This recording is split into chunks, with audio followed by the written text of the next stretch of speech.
ఒక నిమిషం జనార్దన్, మానవతరాయ్ గారు, మీ మీ ఒపీనియన్ ఏంటి వచ్చిన జడ్జిమెంట్ మీద? మీరు దీన్ని స్వాగతిస్తారు, ఎందుకంటే మీరు గవర్నమెంట్లో ఉన్నారు కాబట్టి మీరు ఇదే విషయాన్ని చెప్పారు. మీ ఆడియోని అన్మ్యూట్ చేసుకోండి ఒకసారి, మ్యూట్లో ఉన్నది.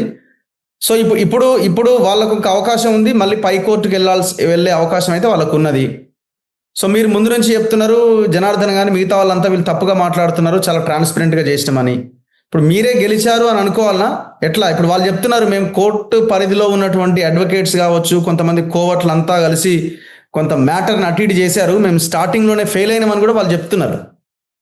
నేను మొదటి నుంచి చెప్తున్నా, ఈ 21 జీవో మీద సుప్రీంకోర్టు దాకా వెళ్ళినప్పుడు, 29 వచ్చినప్పుడు, తర్వాత తోసిపుచ్చినప్పుడు, పిటిషన్ల వాదనలు తోసిపుచ్చినప్పుడు సుప్రీంకోర్టు కూడా ప్రభుత్వం గెలిచినట్టు నిరుద్యోగులు ఓడినట్టు కాదు అని నేను స్పష్టంగా చెప్తాను. ఇప్పుడు కూడా మొన్న జడ్జిమెంట్ అప్పుడు కూడా కొంతమంది పొంగిపోయారు, ఊగిపోయారు. నేను ఆ రోజు కూడా చెప్పా, ప్రభుత్వము ఓడినట్టు కాదు, నిరుద్యోగులు గెలిచినట్టు కాదు. దీనికి ఒక పరిష్కారం, 11 ఏళ్ల పరీక్షకు పరిష్కారం కావాలా.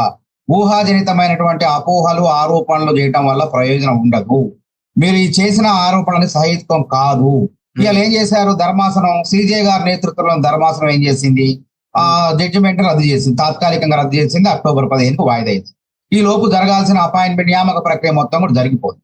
దాన్ని ఎవరు కూడా తప్పు పట్టలేరు. జడ్జి గారు కూడా అపాయింట్మెంట్ ఆర్డర్ చేసుకోవచ్చని చెప్పారు. రచనారెడ్డి గారు మాట్లాడుతుంటే మీరు అపాయింట్మెంట్ ఆర్డర్ ఇవ్వకుండా చూడండి అంటే అది నా చేతుల్లో ఏముంటుందని ఆయన మాట్లాడుతుంది.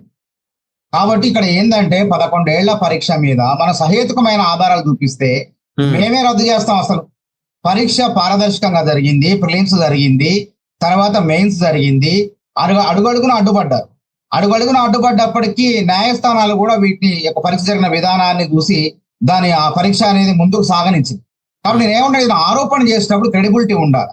అవతల జనరల్ ర్యాంకింగ్ లిస్ట్ లో ఉన్న వాళ్ళు 523 మంది, అంటే ధ్రువపత్రాలు పరిశీలన, ఆఖరి పరిశీలనకు వెళ్ళిన వాళ్ళంతా కూడా, నేను చిన్నప్పటి నుంచి ప్రతిభావంతుడిని, నాకు 10th క్లాస్ లో ర్యాంకర్ని, డిగ్రీలో గోల్డ్ మెడలిస్ట్ ని, పీజీలో గోల్డ్ మెడల్, నాకు 2 ఉద్యోగాలు ఉన్నాయి, గ్రూప్ 2 వచ్చింది, గ్రూప్ 3 వచ్చిందని చెప్తారు. అవతల ఆరోపణ చేసే వాళ్ళు ప్రిలిమ్స్ కూడా క్వాలిఫై కాదు. కనీసం మొన్న గ్రూప్ 2 కానీ గ్రూప్ 3 కానీ 60,000 ఉద్యోగాల్లో కూడా సాధించి నేను కూడా మెరిట్ ఉన్నవాడిని, నాకు అన్యాయం జరిగింది, తెలుగు భాషలో అన్యాయం జరిగింది, మూల్యాంకనం అంటే ప్రజలు కూడా విశ్వసిస్తారు. కానీ ఇక్కడ వీళ్ళు అభ్యర్థులేమో విశ్వసించడానికి లేదు. వీళ్ళు ఏ ఉద్యోగం రాని వాళ్ళు, తర్వాత ప్రిలిమ్స్ క్వాలిఫై మీరు ఏ ఉద్యోగాలు రాదని మీరు మాట్లాడకండి. వచ్చినటువంటి వాళ్ళలో, రాసినటువంటి వాళ్ళలో అందరి సర్టిఫికెట్ చూసుకోండి. ఎంతమంది ఉన్నటువంటి వాళ్ళు ఉన్నారు, ఐఐటీలలో చదివినటువంటి వాళ్ళు ఉన్నారు, పోయినటువంటి వాళ్ళు ఉన్నారు, ఇవన్నీ చూడండి. మీరు అంత వేగంగా ఎప్పుడు మాట్లాడినట్టు మాట్లాడకండి. సభ్యతగా పాటించాలి ఏదైనా. మీ సభ్యతగానే చెప్తున్నారు. హారిజంటల్ గా పెట్టండి కెమెరా. ఏదైనా చెప్పుకో, తర్వాత ఒక నిమిషం. మానవతరాయ్ గారు ఒక క్వశ్చన్. మీరు సింగిల్ బెంచ్ పిలవండి. ఒక నిమిషం ఉందాగానే ఉంటున్నాం. మీరు జనార్దన్ జారట్లేదండి. మీరు అన్నదానికి మేము చెప్తున్నాము. తర్వాత చెప్పు. క్రెడిబిలిటీ ఉండాలంటన్నా.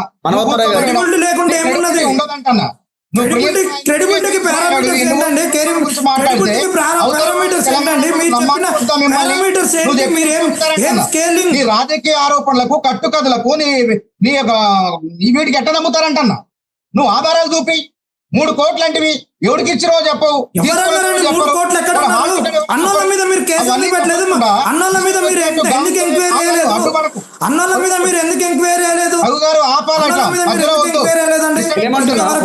జనార్దన్, 1 సెకండ్. ఎవరికి అర్థం కాదు ఇట్లా మాట్లాడే. మానవతరాయ్ గారు, ఇప్పుడు సింగిల్ బెంచ్ జడ్జిమెంట్ ఇచ్చినప్పుడు కూడా మీరు ఇదే అభిప్రాయాన్ని, ఎస్ మేము కోర్టు తీర్పును గౌరవిస్తున్నాం, మేము డివిజన్ బెంచ్ కి అవసరమైతే వెళ్తాము, వాళ్ళ ఆవేదనలో కూడా అర్థం ఉందేమో కోర్టు భావించింది అనే యాంగిల్లో ఎందుకు ఆ రోజున మరి స్టేట్మెంట్స్ రాలే? ఎందుకు మేమేమన్నాం, తీర్పు పూర్తి పాఠం వచ్చిందాక ఆగాలనుకున్నాం.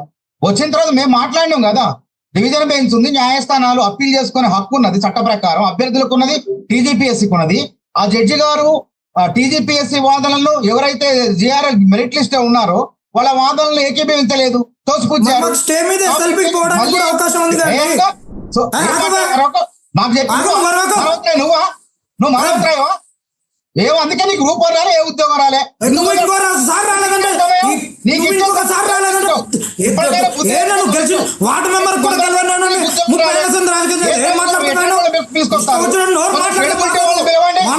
చెత్త వేదలందరూ పిలిచి డబ్బులు చేతగారు నిజంగా చదువు వచ్చినాడు ఎవడు కూడా ఇట్లా రాడు. నీకు చదవచ్చాడా? మెయిన్స్ రాస్తాడు. కనీసం ఒక పేపర్ మీద ఇంగ్లీష్ లో ఒక పేపర్ మీద రాలేవు. నువ్వు ప్రిలిమ్స్ ఏం పాస్ అయిన మాట్లాడతావు? చెత్త వాడు మాటలు చెప్తావు. నువ్వు ప్రిలిమ్స్ పాస్ అయిన వాడు కూర్చొని మాట్లాడతాను. ఏయ్, నేను 2 సార్లు పాస్ అయినా. నువ్వేం మాట్లాడతావు? 29 ఎందుకు తెచ్చినావు ఆయన? లేదు 44 ఏళ్ళు మాట్లాడుతూ ఎందుకు? పద్ధతిగా మళ్ళాడా? ఇన్ని రోజులు వద్ద పడిన మానవతరాయి జాగ్రత్త కపతార్. నోరు జారకు మైండ్ యువర్ లాంగ్వేజ్.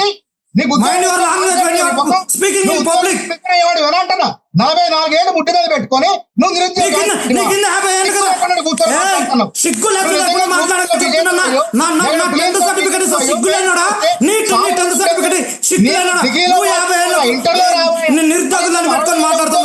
సిగ్గు లచ్చ లేకుండా ఏం మాట్లాడతావు? తొంగు మాట్లాడుకుంటా వాడి దగ్గర చదువుకో, బుద్ధి తెచ్చుకొని చదువుకో.